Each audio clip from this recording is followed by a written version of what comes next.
Hey guys, hope everyone is doing well. Connor Brewster back here for part 2 of images as materials.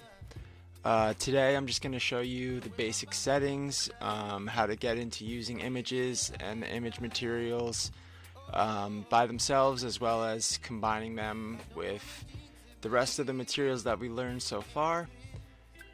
I'm also going to show you some interesting ways that you can use PNGs as your image materials and utilize that transparency aspect that PNGs have to do some fun stuff. So let's get started. Basically what we have right here is just some standard shapes from the plus menu: a sphere, a square, a cylinder, a cone, a little helix, and my favorite, it's the dodecahedron this time. So, yeah, let's get into it. Each different shape is going to require different settings to make it look its best with the image materials on top of it. So flat shapes and round shapes are going to require different settings.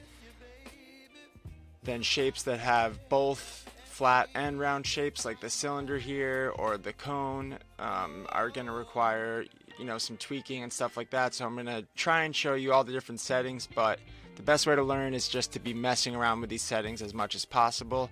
So I'll show you the basic components of them, and then hopefully you'll do your homework before part 3 and you can learn a little bit more about how they all work by messing around with them as much as possible. So we'll start off with the square.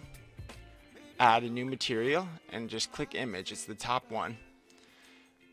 For now, Spline includes some basic imagery that you can use to get started. So we'll start off with this little wood floor just for fun. Right off the bat, you can see that it looks a little bit tiny. So what we can do is go down to the scale and maybe scale it up to 3 or maybe even 4 a piece, and that'll get us with a little wooden box looking thing. What I always recommend doing is moving the lighting to the top of the material carousel, and that'll give you a little bit of a more realistic effect.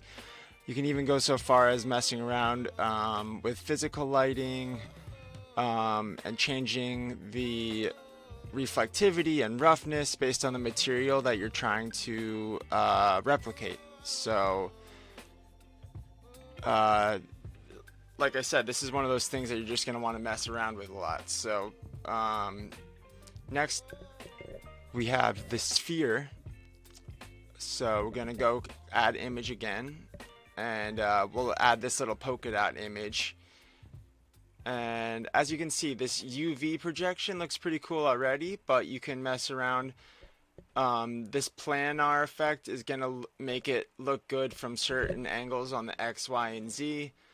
The spherical projection setting is obviously gonna make rounded objects look better, and cylindrical, the same thing. But believe it or not, when you move over to the cylinder and you upload an image, maybe something you have saved on your computer, you can use anything you want really. I'll choose this pattern that I drew on Procreate, and you click cylindrical. It actually doesn't look as good as some of the other settings, despite this being a cylinder. You would think that that would be the best setting, but actually the spherical option, I think looks a little bit better than having that little weird warped effect on the top flat part of the cylinder.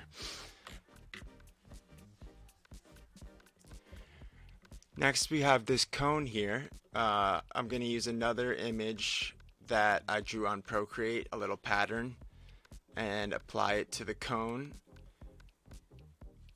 As you can see, it looks pretty nice, but there's this line dividing this right here. So we're going to have to try and figure out a way to make it so that line doesn't appear. And there's a couple ways to do this. So one fun way to eliminate this little line thing that we have going on here is to adjust the projection again to planar, which is usually for flat planes. But what you can do is select this mirroring effect, which will mirror the pattern on the edges, so that instead of having a straight line going through, it reflects the edges of the images back on top of each other, so it looks like you have a seamless pattern going on. Another fun little thing I've done in the past using this shape is added this terracotta tile roofing to it, and then you can adjust the shape a little bit, and there you have a pretty cool looking turret or rooftop for, like, you know, a castle or a fun little house or something like that.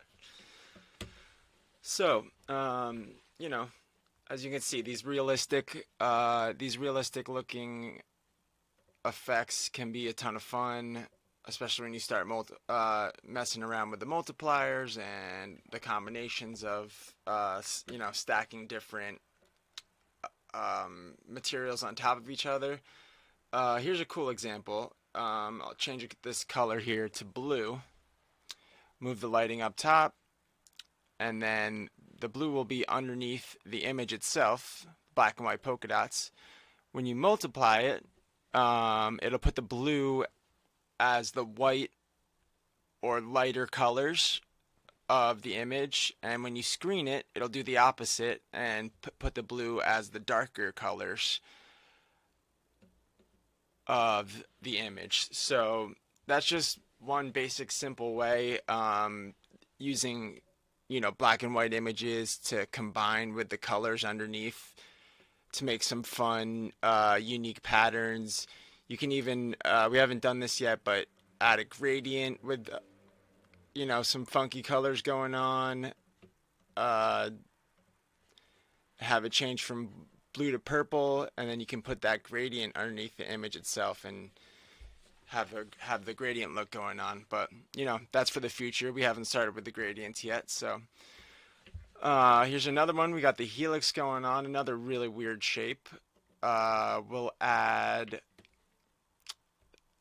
let's see, we'll add this kind of marble look that comes included, and as you can see, we just got to keep messing around with the effects and trying to find the best way to utilize the options that you have in lighting to make the images on top look the best.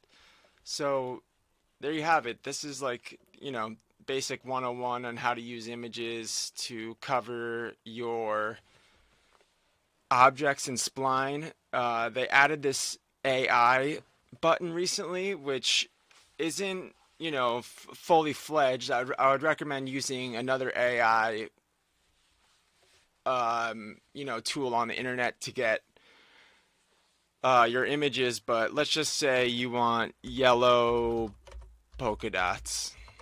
You can type that in, press enter,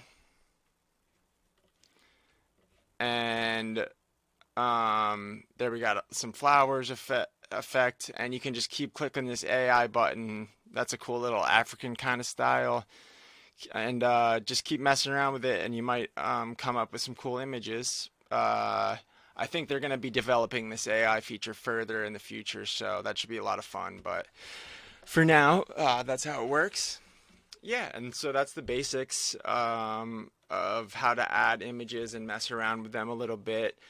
I highly recommend screwing around with the scale, the cropping, the wrapping, the projection, and all that stuff, and seeing how you can use them for different shapes and get the best effects based on the shapes that you're applying the images and the materials to. And just by messing around with that, you'll learn a lot, and you'll figure out, you know, what's best for each shape. So that's been part two. Thanks for being here with me. And we'll get into some much more interesting things, including a lot more material stacking in part three. So I'll see you later on in this week. Please like and subscribe, and see you soon. Thanks.